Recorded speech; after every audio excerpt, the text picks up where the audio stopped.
Let's face it, the threat of hydrogen bomb warfare is the greatest danger our nation has ever known. Enemy jet bombers carrying nuclear weapons can sweep over a variety of routes and drop bombs on any important target in the United States. The threat of this destruction has affected our way of life in every city, town, and village from coast to coast. These are the signs of the time.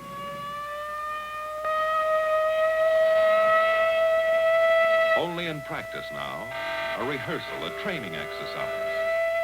But tomorrow, this siren may mean the real thing. And if you hear it, as you drive in your auto, as you sit in your office, or work at your bench, wherever you are, what will you do? What will happen to you? Let's face it, your life, the fate of your community, and the fate of your nation depends on what you do when enemy bombers head for our cities. And that is why civil defense was organized, to teach you how to survive in the thermonuclear age, by taking shelter, or by evacuating your area as directed.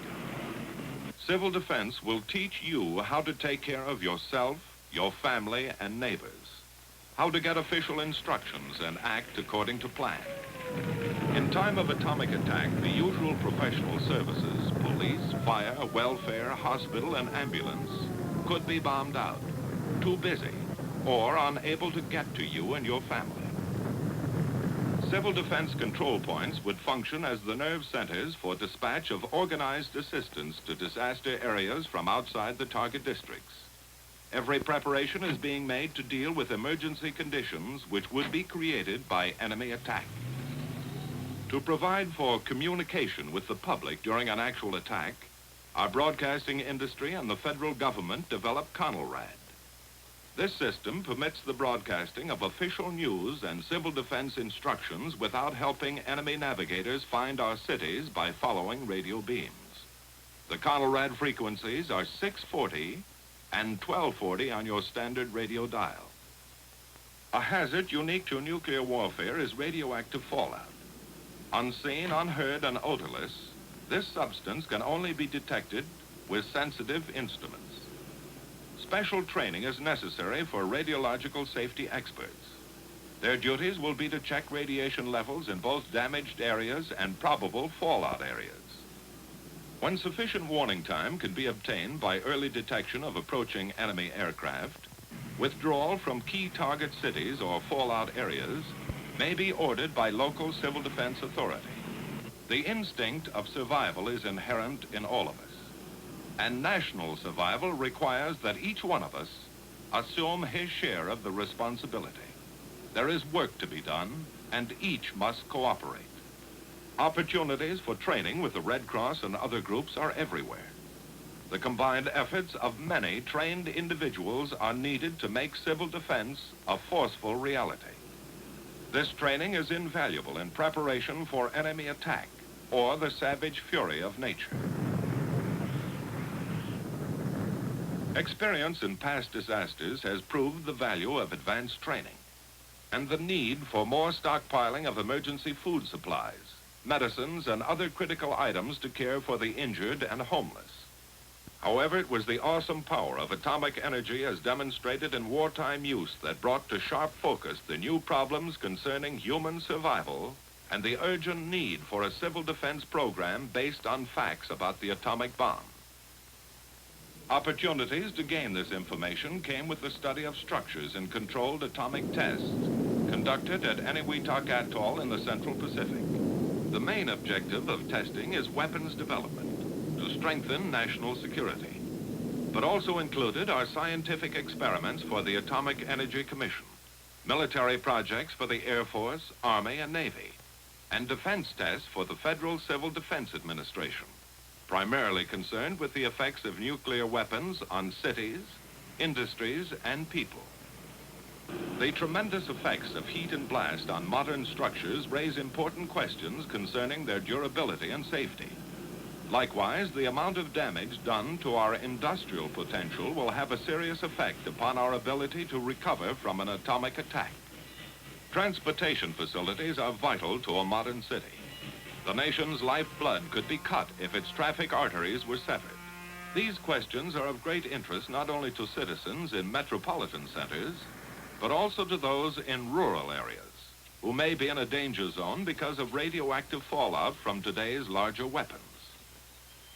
We could get many of the answers to these questions by constructing a complete city at our Nevada proving ground and then exploding a nuclear bomb over it.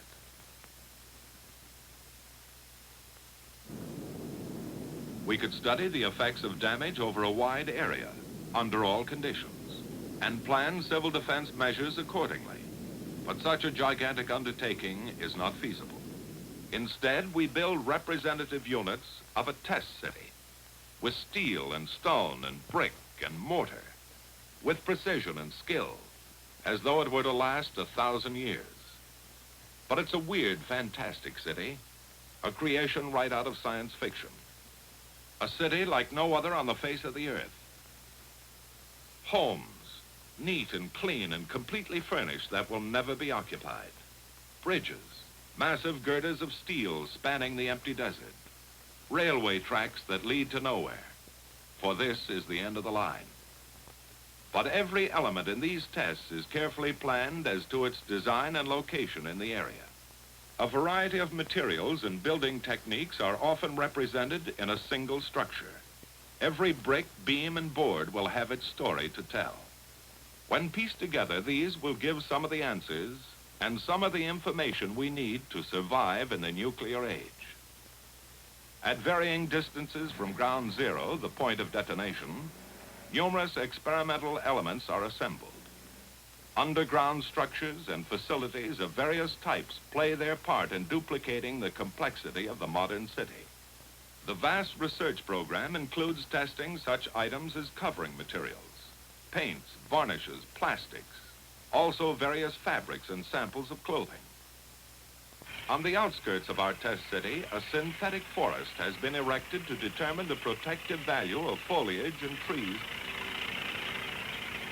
To give us a ringside view of the event, high-speed cameras stand like lonely sentinels, ready to photograph the hurricane of fury. Before leaving the test area, a final check is made on the multitude of instruments and technical devices which will record a variety of blast phenomena for future study. Now, with all the elements in place, our test city is complete.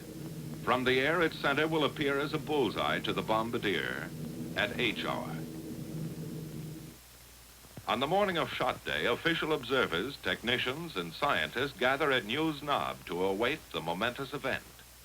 This is the payoff for months of planning and preparation on the part of the Atomic Energy Commission, the military services, civil defense, and other test agencies. As part of an experiment to observe the phenomenon of atomic detonation at close hand, military personnel and defense officials dig in within a few miles of ground zero. After a final briefing from the officer in charge just before H hour, the men disappear into their foxholes.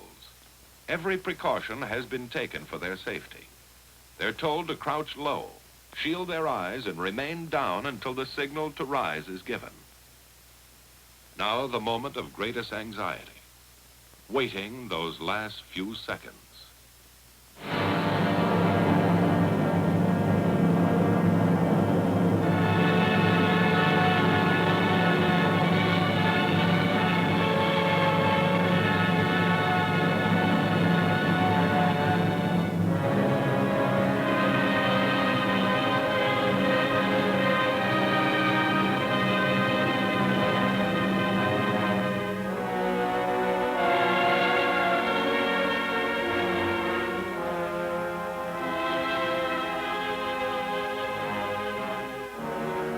Seconds later, the blast wave reaches the trenches.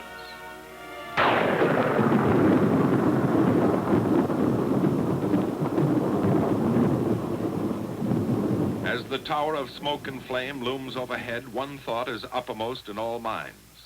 Now it's over. The fury of it had stunned some, but not one was injured. High above, the smoke ring puffed by atomic breath rises skyward, watched by the men who had faced it. A scouting party takes the first look at the scattered wreckage of the test city. The imprint left by the hurricane of fire and blast remains here for us to read and analyze. From studies of ruins and damage such as this, we get the hard-to-come-by knowledge that helps us form rules for survival in modern warfare. While only atomic bombs are tested in Nevada, the results can be scaled for the larger, far more powerful thermonuclear weapons.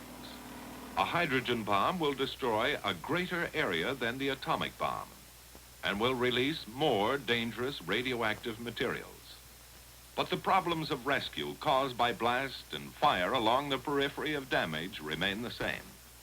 In these fringe areas, civil defense training can save many lives, lessen damage from secondary fires, and help establish emergency facilities.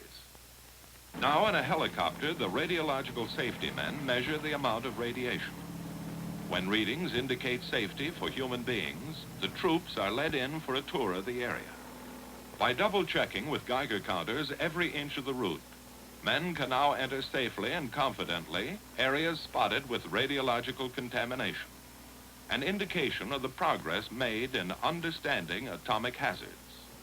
And thus, each test adds to our growing fund of knowledge. For it is only by investigating and experimenting that we get the facts to keep our military and civil defense program up to date and effective. Every bit of twisted steel makes its contribution. Blackened ruins and ashes of a structure add another chapter. The shattered wreckage of a dwelling offers an eloquent testimonial. Piece by piece, like the parts of a jigsaw puzzle, our story is assembled, analyzed, and evaluated. Then the survival facts are made available to you through your local civil defense program. In the thermonuclear age, civil defense, like military defense, must be flexible. It must develop and grow, even as the forces that threaten our existence. And so, until men of goodwill have turned this awesome power to peaceful uses, let us recognize the threat to our way of life, the threat to our survival, and let's face it.